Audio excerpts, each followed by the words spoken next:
ഈശംസിയാക്കിയ സ്തുതിയായിരിക്കട്ടെ. ഇന്ന് ദിവസം നമ്മൾ ചിന്തിക്കുന്ന തിരുവചന ഭാഗം പൗലോസ് അപ്പോസ്തലൻ കൊറിന്തോസിലെ സഭയ്ക്ക് എഴുതിയ 2-ാം ലേഖനം 4-ാം അധ്യായം 16 മുതൽ 18 വരെയുള്ള തിരുവചനങ്ങൾ. അനുസരതയിലുള്ള പ്രത്യാശ. ഞങ്ങൾ ഭഗ്നാശരാകുന്നില്ല. ഞങ്ങളിലെ ബാഹ്യമനുഷ്യൻ ക്ഷയിച്ചുകൊണ്ടിരിക്കുകയാണെങ്കിലും ആന്തരിക മനുഷ്യൻ അനുദിനം നവീകരിക്കപ്പെടുന്നു. ഞങ്ങളുടെ ക്ലേശങ്ങൾ നിസ്സാരവും ക്ഷണികവുമാണ്. അവയുടെ ഫലമോ അനുഭവമായ മഹത്വവും. ദൃശ്യമായവയല്ല, അദൃശ്യമായവയാണ് ഞങ്ങളുടെ ലക്ഷ്യം. ദൃശ്യങ്ങൾ നശ്വരങ്ങളാണ്, അദൃശ്യങ്ങൾ അനശ്വരങ്ങൾ. Praise the Lord. നമ്മൾ ഈ ലോകത്തിലെ വസ്തുക്കളിലാണ് ദൃഷ്ടി ഉറപ്പിച്ചിരുന്നെങ്കിൽ അതെല്ലാം നശ്വരമായ കാര്യമാണ്. അതെല്ലാം നമ്മളിവിടെ ഉപേക്ഷിച്ച് പോകേണ്ടി വരും. അനശ്വരത, നിത്യതയിലേക്കാണ് നമ്മുടെ കണ്ണുകൾ നമ്മൾ ഉയർത്തേണ്ടത്.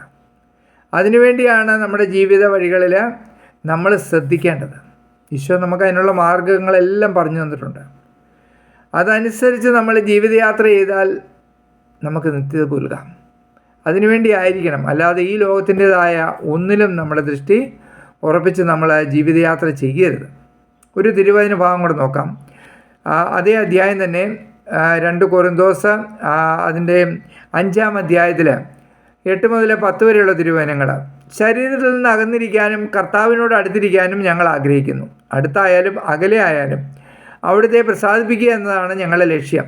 എന്തുകൊണ്ടെന്നാൽ ഓരോരുത്തരും തങ്ങളെ ശാരീരികമായി ചെയ്തിട്ടുള്ള നന്മ തിന്മകൾക്ക് പ്രതിഫലം സ്വീകരിക്കുന്നതിന് നാം എല്ലാവരും ക്രിസ്തുവിൻ്റെ ന്യായാസനത്തിന് മുമ്പിൽ വരണം.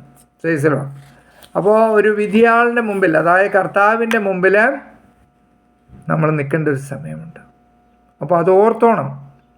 അത് ജീവിച്ചാലും മരിച്ചാലും ക്രിസ്തുവിലായിരിക്കുക എന്നതാണ് നമ്മളെ വളരെ വ്യക്തമായിട്ട് പൗലോസ് അപ്പോസ്തലൻ ഓർപ്പിക്കുന്നത്. ഫിലിപ്പിയെ 1:21 പറയുന്നില്ലേ, എനിക്ക് ജീവിതം ക്രിസ്തുവും മരണം നേട്ടവുമാണ്. മരിച്ചാലും ജീവിച്ചാലും ക്രിസ്തുവിനോടുകൂടി ആയിരിക്കുക. അതിൽ കുറഞ്ഞ കാര്യങ്ങളൊന്നും ചിന്തിക്കരുത് എന്നുള്ളത് വളരെ വ്യക്തമായിട്ട് പറഞ്ഞിരിക്കുക. അപ്പോൾ നമ്മുടെ ജീവിതയാത്ര അങ്ങനെ തന്നെയാണോ എന്നൊന്നും കൂടെ ചിന്തിക്കണം. കൊളോസ്സോസുകാർക്ക് എഴുതിയ ലേഖനത്തിൽ വീണ്ടും നമ്മളോട് പറയുന്നുണ്ട്. കൊളോസ്സോസ് 3:2 ഭൂമിയിലുള്ള വസ്തുക്കളിലല്ല പ്രത്യുത ഉന്നതത്തിലുള്ളവയിൽ ശ്രദ്ധിക്കുവേൻ.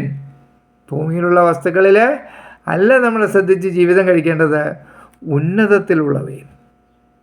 എന്നാൽ മാത്രമേ നമുക്ക് നിത്യതയിലേക്ക് കടന്നു പോകാൻ പറ്റത്തുള്ളൂ.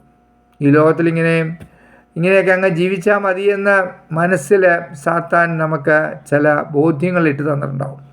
അവനെയൊക്കെ എടുത്ത് മാറ്റണം, അവനെയൊക്കെ എടുത്ത് ദൂരെ എറിയണം. പോടാ സാത്താൻ എന്ന് പറയണം, വിട്ടുപോട്ടെ അവനൊക്കെ. അങ്ങനെയുള്ള ചിന്തകളെ ഒരിക്കലും നമ്മളെ താലോലിക്കരുത്. താലോലിച്ചാൽ അത് നമ്മളെ നാശത്തിലെത്തിക്കും. നമ്മൾ നാശത്തിലേക്ക് വിളിക്കപ്പെട്ടവരല്ല, നമ്മൾ നിത്യതയിലേക്ക് കടന്നു പോകേണ്ടവരാണ്. ഈശോയുടെ മുമ്പിൽ നിൽക്കാനായിട്ട് യോഗ്യത ലഭിക്കണമെങ്കിൽ ഈശോ പറഞ്ഞ വഴിയെ യാത്ര ചെയ്യണം.